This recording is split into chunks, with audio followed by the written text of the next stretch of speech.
Once upon a time, in the small, affluent community of Rancho Palos Verdes, a suburb of Los Angeles, there lived a boy with a simple dream. A dream to one day grow his very own mustache. Today, that boy is a man, and his dream, it's become a reality. I'm Robert Dean, and this is the true story of Max Wyman.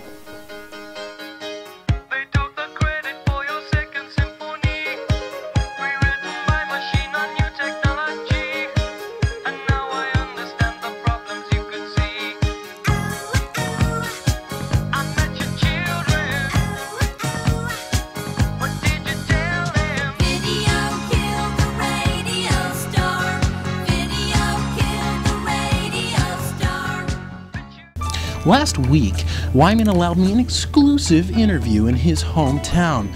Here, at his former high school, he told me of how his facial hair dream was initially conceived. So, what exactly inspired the mustache? John Oates, no question. I grew up listening to Hall & Oates. It was a great band. Yeah. But what really captivated me was Oates' dirty stash. I mean, the guy just had it. It was the definition of dirt. It really was, you know, an era-defining mustache. Yeah, little did I know what that moment held in store for me. It changed my life. But let me tell you, Robbie, from then on it was an uphill battle. No one gave me a chance and no one believed in me. When you first told me, I didn't think it was possible, you know. I said, Max, just give up. You'll never have facial hair. Personally, I feel like if you can't grow facial hair, don't embarrass yourself. You either have the ability or you don't. I mean, look at me. How are you able to, you know, forego those doubts? Hope, Rob. Hope. Hope that was soon rewarded when, at the age of 15, Wyman's upper lip sprouted his first pubescent hairs. But there was one problem. I was growing blonde hairs. Blonde. Blonde. Wyman was now faced with a fledgling mustache that was essentially invisible to the naked eye and fell short of his preconceived dream. It wasn't easy. Not only was it blonde, it was thin and patchy. Did you say patchy? Right, so I'd let it grow out for a few weeks, then people would start making fun of me, and as a result, I'd shave it compulsively, and then the cycle would start over again. Well, being someone with perfect facial hair, I felt bad for the guy. I mean, I'd hear things like, Max, what's that thing above your lip? I'll just be honest, he was making a complete fool of himself. I mean, my peach fuzz looked better than that. How were you able to cope? I barely could at first. I knew I had to make a move, do something drastic, or else I'd have to give up on the stash and give up on the dream. And that's when I thought of dyeing it. Brilliant. Having discovered a new hope, Wyman took to the bathroom to begin dyeing. Here, in his now defunct dyeing lab, Wyman was willing to give me a demonstration of the process. So this is it. This is where I used to dye my mustache. Wow. Yeah. So this is the box. Medium brown. Notice the color. Okay. It's a little difficult sometimes getting the right color because there's dark and light. Okay. So yeah, these are the utensils.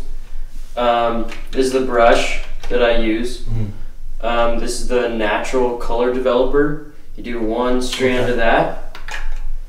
Then you take the color base, one strand of that. Right. Take the brush, mix it all together.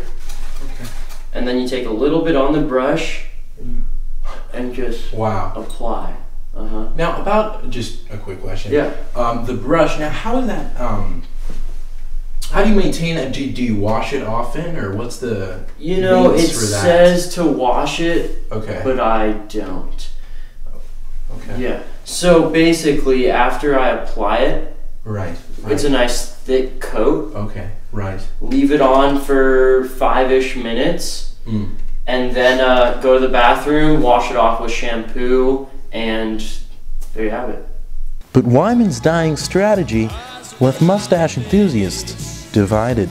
That thing was never a real mustache, dude. Plain and simple. It takes skill and talent to grow a real stache, and that thing just wasn't gonna cut it, dude. I thought it was a great idea. I mean, he was taking the mustache into uncharted territory, and in the process, creating an entirely new artistic medium. It was true innovation. I do think one of the most frustrating things was taking credit for my dyed mustache. Right. In retrospect, it was wrong. Especially when guys with mustaches would be like, "Hey man, sweet stash," or "Dang, how did you grow that thing?" It was around this time I had an epiphany. I just needed to embrace what I have. My real stash had been calling my name the entire time, and I had been ignoring it and tainting it with artificial colors and other things, and never giving it the chance to reach its full growth, you know, its full potential. Having just graduated high school, Wyman, left with only one option, knew what he had to do: face his demons and grow.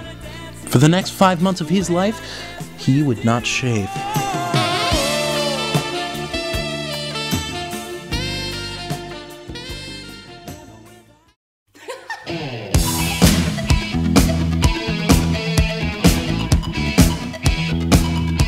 In November of 2011, Wyman burst back onto the scene, having conquered what no one thought possible: the beard.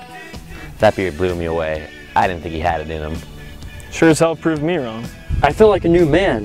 Heck, I was a new man. What caused you to grow out the beard in addition to the mustache? Let me tell you something here, Robbie. Sometimes you just know what you have to do. Right. And this was one of those times. I didn't choose the beard chose me. Having liberated himself from the constraints of shaving, Wyman's journey to facial-haired empowerment was nearly complete. However, one final task remained. It was time to unveil the new stash. The beard and I had a great time together. A great time. Right. But the stash was waiting, and I needed to show the world. So, when you finally did, shave the beard, what were your first thoughts when you saw the new mustache? I had done it. Done it? He had. When Wyman finally shaved the extraneous facial hair, what remained was an astonishing display of mustachioed bravura, which he currently dons. This is like no stash I've had before. It has girth and personality. It's a real man's stash. But do you know what I pride myself most about her? What is that, Max? This stash is all natural, all me. She's a blonde stash, and I couldn't be happier. Take your baby by the hand. So what's next for Max Wyman? Well, he told me he's now attempting the much revered, but very difficult, handlebar mustache, a feat many see as impossible. But it's not surprising either, because Wyman likes a challenge, especially in the face of doubt, which is why he's an inspiration to millions. As for me, I'm thinking about growing one myself, and I suggest you do the same. I'm Robert Dean, and I'll see you next time. So long.